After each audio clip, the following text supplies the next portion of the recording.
I can't even look at any of them that sit in his chair, that sit in his studio. They don't deserve any of it. They do not deserve to be there at Turning Point USA. None of them. After Tucker Carlson, after Dave Smith put an ass whooping on Josh Hammer, that punk's name is, and he knew it. And he was brave, and he went to his events with no body armor.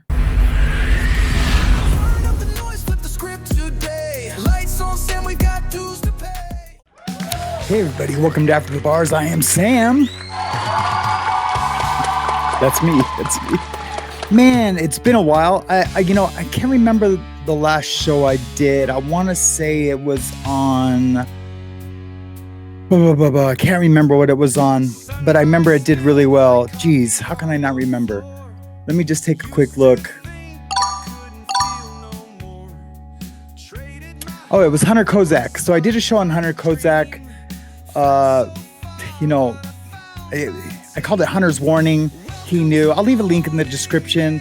That show actually did quite well. It was just playing some of the recordings he wished nobody had heard or would remember, things that he said, a little bit of foreshadowing, but it was definitely kind of his warning to everyone of what was going to happen. And then, of course, all the things, the programs he was associated with Destiny and all that. You guys know all about that. So I don't even want to get into any of that today.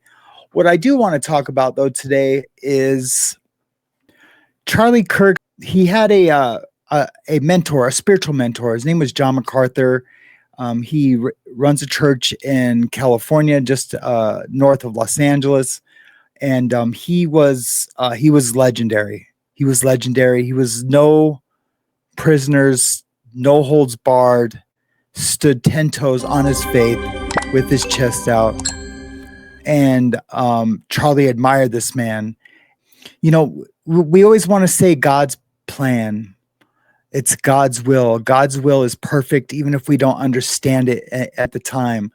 And how things, one event sets another event into motion.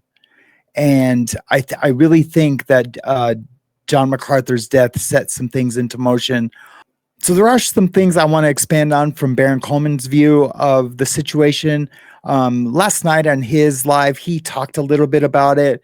He said that this might have set some things into motion. And I had already been saying that the Turning Point event very well could have been the last straw for the donors. The donors had the intervention with Charlie in the Hamptons. It's lost on me, and I hope it's not lost on you, that the week MacArthur dies, Charlie Kirk takes the opportunity to take to the air and say, I know you've been bullying me all week. I know you've been bullying me all week.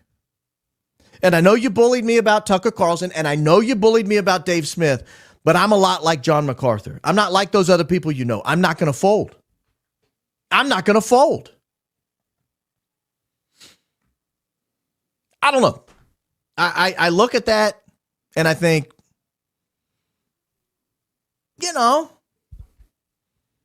I think they killed him over it. I think they killed him over it. Okay. And everyone wants to downplay that. Like, no, why would that do that? It's just, raising money, or it's just, Turning Point's, ideology. It's, he hadn't flipped all the way. Of course, Candace and everyone else, and me included, we've all proven that to be false, that it was absolutely an intervention. And from Charlie's own words, from the podcast that he'd done shortly just thereafter, has proven that.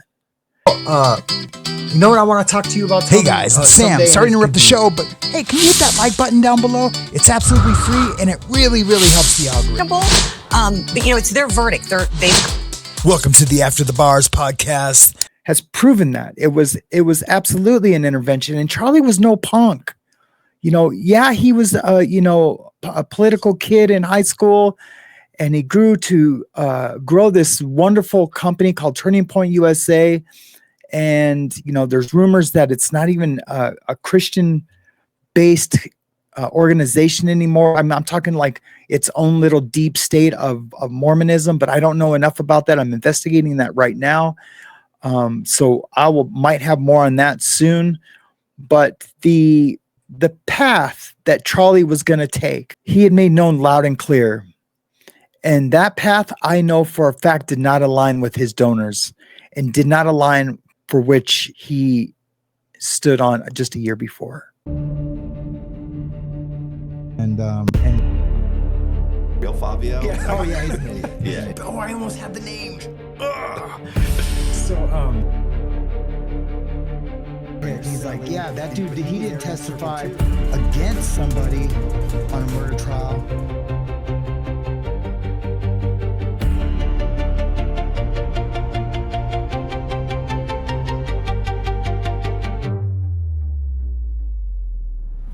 Sorry, guys, I have a little bit of a cold, so I'm having a hard time articulating it and being succinct. But we're going to get through this video, and I hopefully you guys enjoy it and it's informative. But first, I want to play this. John MacArthur, he died just before the Turning Point event. I'm sorry, I misspoke earlier. It wasn't before the TPUSA event. It was after the TPUSA event. This is what Charlie had to say. We lost a legend. And in fact, I want to re-air on podcast and YouTube Contemplation, a best of our interviews with John MacArthur. John MacArthur passed away last night. John MacArthur has been in and out of hospitals, and he has been struggling with pneumonia and other health issues. He passed away at the age of 84. John MacArthur was, without a doubt, one of the most influential Protestant minds since the Reformation. I would put him top 10. I have an entire part of my library wall just dedicated to John MacArthur's biblical commentary. He was one of the most well-read, researched, wise, and deep thinkers, and an unwavering pastor. I actually never met him. Do you see how he emphasized that? He's telling people something. He's telling his donors something. He's telling the other gentlemen that work with him that I find just almost disgusting now. I can't even look at any of them that sit in his chair, that sit in his studio. They don't deserve any of it. They do not deserve to be there at Turning Point USA. None of them. Here's why John MacArthur will go down as a legend in my book. It's not his books. It's not all of his commentary. It's not even his sermons. And that is exceptional. And I will listen to it. It's because... Listen, donors. Listen, America. Tell me this is not the reason what set these punks in motion to go after Charlie Kirk. Because we know all the backstory. We know everything that's happened. We know everyone was mad because Tucker was on. We know that he was threatening to put Candace on. We know all of that now. We know that he said after that they are trying to push him around. I can't remember the words he used, but they were very, very aggressive words, combative words towards Charlie Kirk. They were trying to control him. He even said before he was assassinated, they're gonna unalive me. He told 3 people that just the day before. Let's listen to what he has to say. He rejected the lockdowns. And John MacArthur did something that is one of the most difficult, one of the most important parts of a Christian walk, is he finished well. He never bowed to the gods of this age. He never apologized for Scripture. He was a fighter through and through. And the last chapter of John MacArthur's legendary career, from fighting homosexual marriage, from fighting against the trans stuff, which he was incredible, the final part of his chapter was, will you resist government tyranny or will you submit to the will of God? And he crushed it. And he aced it. Tragically, so many other Christian pastors, and I will not say their name, they're finishing really poorly right now. There's a list of guys, men, that were good, that were strong, and they became weak during COVID and woke. John MacArthur, though, fully embodied 2 Timothy 4:7.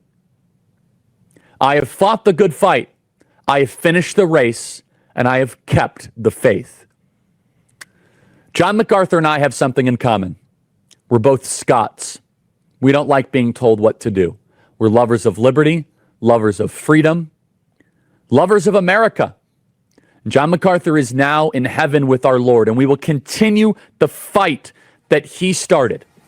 And as you hear those bagpipes, those are for you, John MacArthur, because as a fellow Scotsman, we keep on fighting for Jesus and fighting for what's right. Second hour coming up.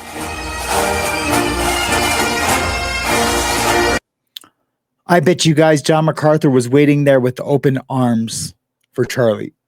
And so do you guys understand what Charlie was saying there, right?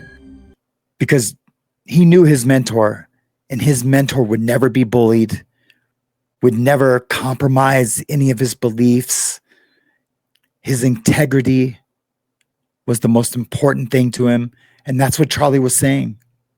Remember, I'm sorry, I misspoke earlier. It wasn't before the TPUSA event. It was after the TPUSA event. After Tucker Carlson. After Dave Smith put an ass whooping on Josh Hammer. That punk's name is. An ass whooping. Meanwhile, the dude was too worried about selling his book to have a good, honest debate. Those poor kids in Gaza.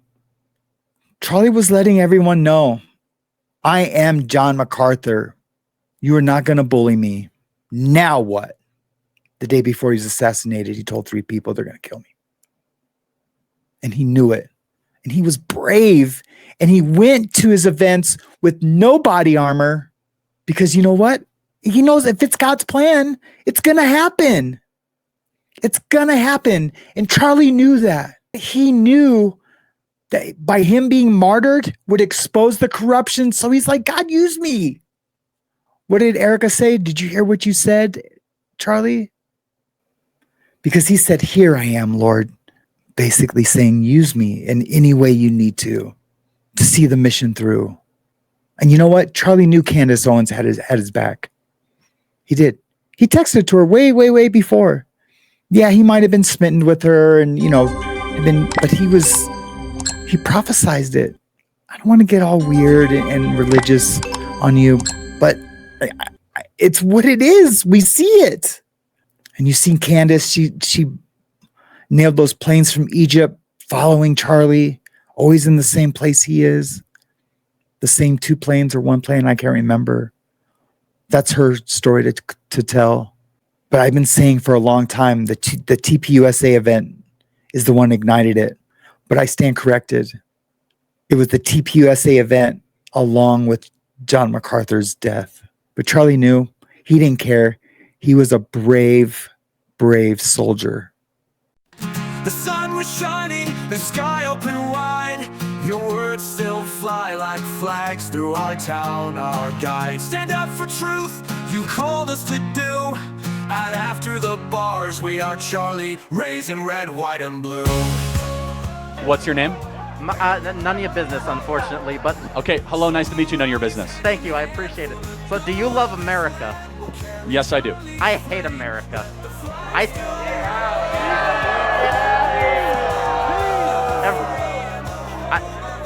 Every state in the USA should be an independent country. What do you think of this? Well, I just first have to ask, since you hate the country, do you plan to leave? What do you mean by that? Do you plan to go live in another country? No, I do not. Let me tell you something. Your face is an idiot. America is the only country where even those who hate it refuse to leave. That's how you know you live in a great country. Can you prove that?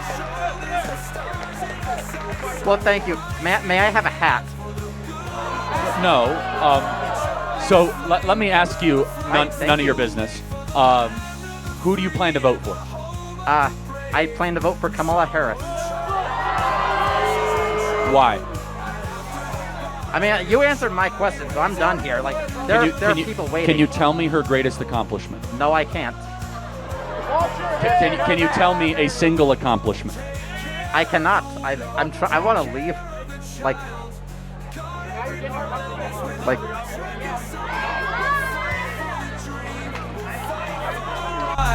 With stripes on our shoulders and stars in our sights.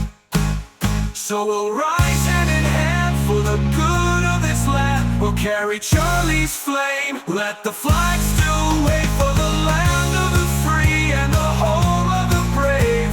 Through sorrow and toil, our voices ring true.